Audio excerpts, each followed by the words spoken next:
알짜 기업 판별법이라는 주제로 방송을 진행하도록 하겠습니다. 우리가 보통 알짜다라는 표현을 어느 때 쓰나요? 뭔가 내용이 꽉 찬. 그렇죠. 그럼 우리가 알짜 기업이라고 하면은 네.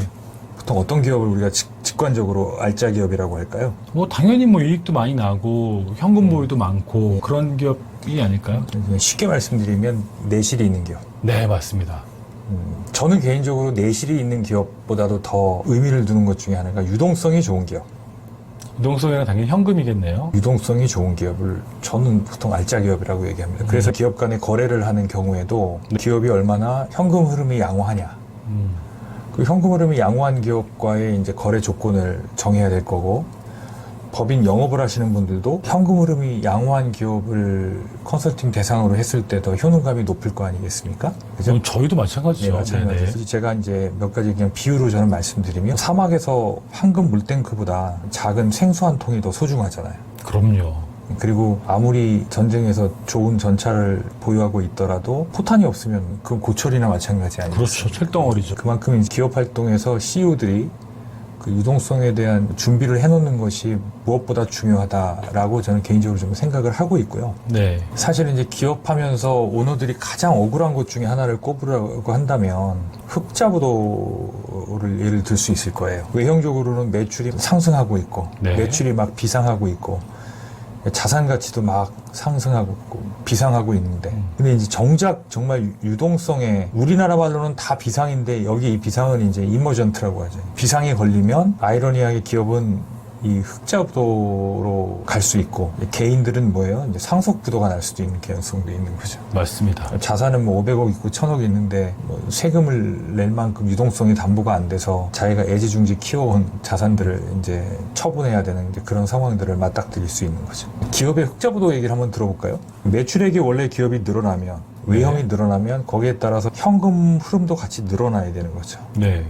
근데 오히려 이제 매출이 늘어남에도 불구하고 현금 흐름이 비례해서 늘어나지 않거나 오히려 반대로 가는 경우, 이런 경우의 기업들이 있습니다. 어느 경우에 이런 경우가 있을까요? 뭐 아무래도 제품 팔았는데 돈이 제대로 입금이 되지 않았다거나. 그렇죠. 네. 현금이 회수되지 않고 이제 채권이 계속 늘어나는 경우, 네. 이제 현금 유동성이 악화될 수 있을 네. 거고, 또 어떤 기업이 있을까요? 어떤 기업이 그런 식의 이제 패턴을 보일까요? 영업력이 취약한 기업일수록 그런 불이익을 당할 성이 크죠. 그렇죠. 예. 네. 일단 조건을 좋게 해야 물건이 팔리니까 그러니까 제품의 어떤 기능이나 성능이나 기술력보다는 결제를 우리는 더 유의해 준다든가 그런 부대 편익을 갖고 기업의 외형을 키우게 되면은 지금 제가 말씀드린 것처럼 회계상의 매출은 늘어나는데 현금은 들어오지 않는 이런 문제가 있고, 또 반면에 이제 구매력이 취약한 기업도 이런 리스크에 노출될 수 있겠죠.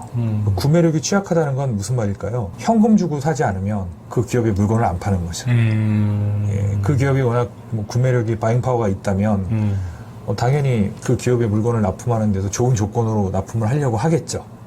그래서 이렇게 영업현금 순환주기가 영업순환주기와 같거나 길어지는 경우가 발생한다. 이게 사실은 같거나 영업순환주기보다 현금 순환주기가 더 짧아야 더 우량한 기업이겠죠. 근데 이제 그 반대 현상이 일어난다는 거죠. 이런 기업들은 이제 이게 계속 반복이 되다 보면 흑자부도가 발생할 수밖에 없는 거죠.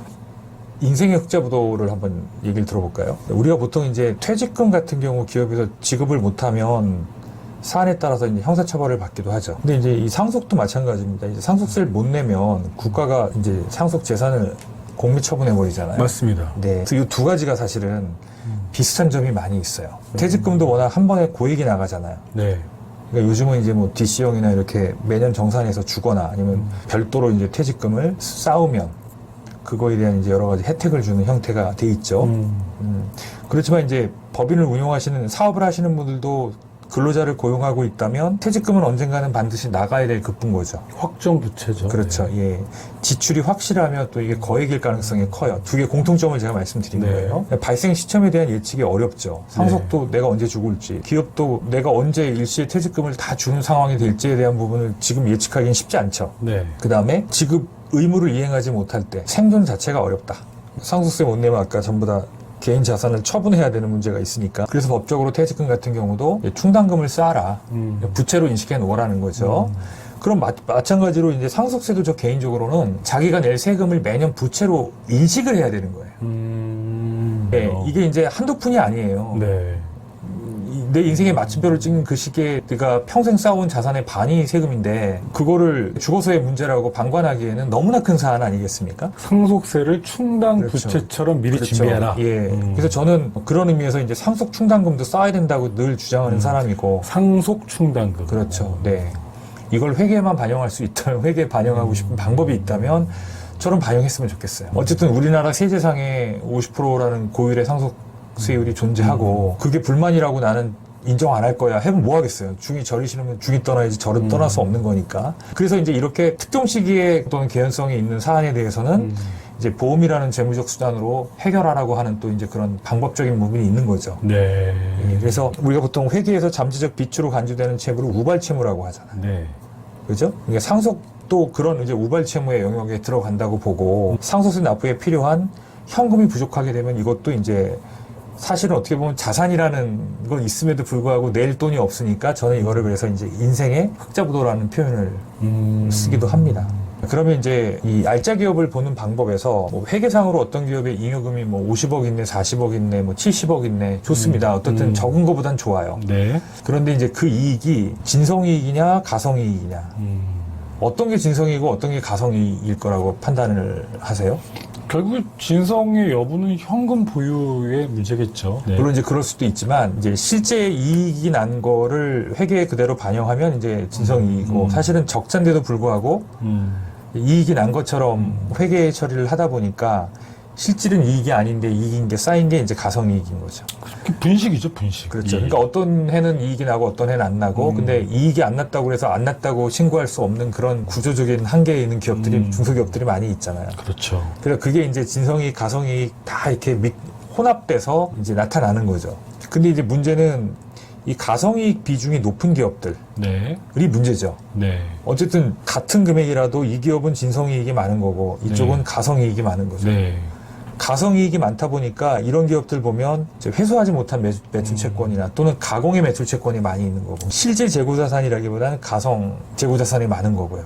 또 당연히 가지급금도 많은 현상을 보입니다. 네. 상대적으로 이제 진성이익이 귀속되는 금융자산이라든가 부동산이라든가 기타 사업자산들의 비중은 낮은 편인 경우가 많이 있죠. 그렇겠죠. 네.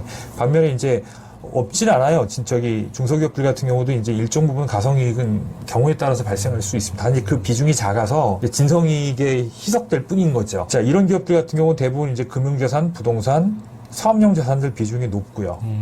이런 이제 매수채권이나 재고자산이나 기타 자산의 비중은 적거나 설사 이게 많더라도 언제든 회수될 수 있다. 자, 그래서 이제 여기 보시면은 같은 100억의 유보금이 쌓여 있는데 제가 이거를 이제 역삼각형의 근육미를 가진 남자와 배만 불룩 나온 남자 똑같이 100kg예요. 근데 이 사람의 이제 근육 성분을 분석해 보면 유동자산이 이렇게 우량자산들로 구성이 되어 있는 거죠. 반면에 이제 이런 형태를 보면 이제 고정자산에 많이 묻혀져 있고요. 매출채권은 많지만 이제 부실화된 거거나 부실 재고자산, 부실 투자자산, 현금은 얼마 없는. 그러니까 쉽게 말하면 근육이 얼마 없다는 거죠. 네. 그래서 이걸 파악해서 사실 이제 거래를 조건을 정하는 게 대단히 중요하다라는 생각을 하고 있습니다. 몇 가지 큰 틀에서 이제 매출 채권을 한번 볼까요? 이 매출 채권이 우량한지 아닌지를 판단하는 방법이 있습니다. 이걸 이제 회전율이라고 그래요. 네. 우리가 어느 식당에 회전율이 좋다. 그럼 그 식당이 어때요? 이거 잘 된다. 반면에 이 식당은 회전율이 떨어진다. 아, 그럼 이 식당은 이익을 내기 어렵겠구나. 같은 맥락에서 이제 매출액을 매출 채권으로 나눈 걸 이제 회전율이라고 하고, 회전율의 개념이 이제 매출 채권이 회수되는 속도를 말합니다. 네. 매출액도 증가하고 매출 채권도 증가하면 뭐 긍정적인 신호긴 합니다. 그런데 이제 매출 채권만 늘어나면 사실 이건 이제 부정적인 신호라고 봐야 되겠죠. 아까 말씀드린 것처럼 신용 판매를 과도하게 한다든가, 이게 영업력이나 아니면 그게 취약하니까 당연히 그렇겠죠. 고객이 지급 불능 상태에 빠질 수도 있는 거고요. 그 다음에 이제 실제 영업사원들이 물건은 다 팔아놨는데 그 대금을 회수하려는 노력들을 덜 하는 경우도 있습니다. 밀어내기도 많이 하잖아요. 그렇죠. 네. 이런 기업들은 당연히 알짜 기업 반열에 오르질 않겠죠. 그래서 사실은 이제 기업이 자금 조달하는 방법이 항상 이렇게 외부에서 차입하는 게 자금 조달이 아니라요. 물건 판 돈을 빨리빨리 회수하는 것도 자금 조달이고요. 그 다음에 투자한 회사로부터 이자나 배당 수익을 받는 것도 자금 조달인 거고요. 또 자산을 적기에 가격이 높을 때 매각하는 그런 이제 자산 운용의 묘를 갖고 발휘하는데도 이제 자금 조달이 잘 되는 거고요. 또 내가 줄 돈은 가급적 거래 관계가 문제 생기지 않을 정도로 이제 적절하게 대금 지급 시기를 좀 이렇게 지연하는 것도 하나의 방법이겠죠. 그 다음에 이제 뭐 유상증자를 통해서 직접적으로 조달하는 것도 하나의 방법일 거고요. 그러니까 다양한 이런 방법들이 기업의 현금 흐름을 더 양호하게 만드는 그런 기업들이죠. 그래서 통상 우리가 양호하다 안 하다는 이제 업종 평균에 비해서 상회하냐, 업종 평균보다 떨어지냐를 갖고 판단하는 거죠. 네, 맞습니다. 최근에 이제 매출채권이 좀 부실채권이 많이 과다 계산돼 있다라는 기업들 같은 경우는 이제 세법이 개정이 돼서요. 그 2년 이상 보유하고 있는 채권 같은 경우는 상각을 떨 수 있도록 해놨으니까 네. 예전에는 상각을 떨 수 있는 요건이 굉장히 엄격했어요. 실제 뭐 그 채권을 회수하려는 법적 노력을 충분히 했고 네. 또는 이제 채무자가 더 이상 상환 능력이 없거나 사실은 부실채권이나 다름 진배 없음에도 불구하고 그걸 부실채권으로 떨지 못하고 그냥 매수채권으로 보유하고 있는 그러다 보니까 이제 아까 말씀드린 이제 회전율이 떨어지게 되고 그러면 이제 기업의 신용도나 안 좋은 기업으로 네. 예, 낙인이 찍히게 되면 그만큼 이제 거래에 불이익을 받는 그런 사례들이 있었는데 어쨌든 법이 바뀌었기 때문에 네네. 부실채권은 적극적으로 좀 대손 처리하는 운영의 모의도 필요할 것 같습니다. 네. 반대로 이제 매입 채무 같은 경우는 그래서 뭐 거래처로부터 어떤 그 거래 관계에 문제가 생기면 안 되겠죠. 네, 적절하게 이제 그 비중을 가져가야 되는데 어쨌든 이제 매입 채무가 발생하면 외상 매입금이 되잖아요. 네. 그럼 이제 이건 지급보험이 되고 결국 이제 일정 기간 동안 그러니까 이 받는 타임이 되게 짧을수록 기업은 계속 자금이 필요한 거고 이게 길면 길수록 그동안의 자금을 다른 쪽으로 더 활용할 수 있는 거니까. 네. 그래서 매입 채무 회전율이 높다라는 거는 돈을 빨리빨리 결제해 준다는 거예요. 그게 나쁘다고 볼 수는 없어요. 충분히 돈이 있어서 빨리빨리 결제해주고 그걸 통해서 더 선순환을 일으키는 사업 구조라면 빨리빨리 결제해주고 있는데도 안 주면 그게 오히려 더 다른 업체들에게는 더 안 좋은 걸 수도 있잖아요. 그럼요. 그렇지만 이제 남한테 다 결제해주고 정작 내가 결제할 돈이 없어서 사업에 뭔가 브레이크가 걸린다면 그거는 현명한 방법은 아니겠죠. 네. 이것도 마찬가지로 이제 동종 업계에 비해서 높으냐 낮으냐를 갖고 우량하다 우량하지 않다라는 판단을 하시면 될 것 같고요. 네. 이제 그 기업의 현금 회전 기간을 네. 이렇게 구분을 합니다. 이제 재고 자산 회전 기간에다가 매출 채권 회전 기간을 더한 거, 요걸 이제 영업 회전 일수라고 하고요. 거기에서 매입 채무 회전 기간을 뺀 그 기간, 그 기간이 동종 업계에 비해서 장기냐 단기냐. 이 같은 게 이제 56일인데 여기는 뭐 19년도에는 145일이잖아요. 이런 경우는 이제 현금 흐름이 안 좋다. 별 차이가 없으면은 보통이다. 네. 오히려 이제 또 평균보다 낫다 그러면 되게 우량하다. 그 우량하다라는 지표를 보이면 이제 그 기업에는 선고금을 줘도 되고요.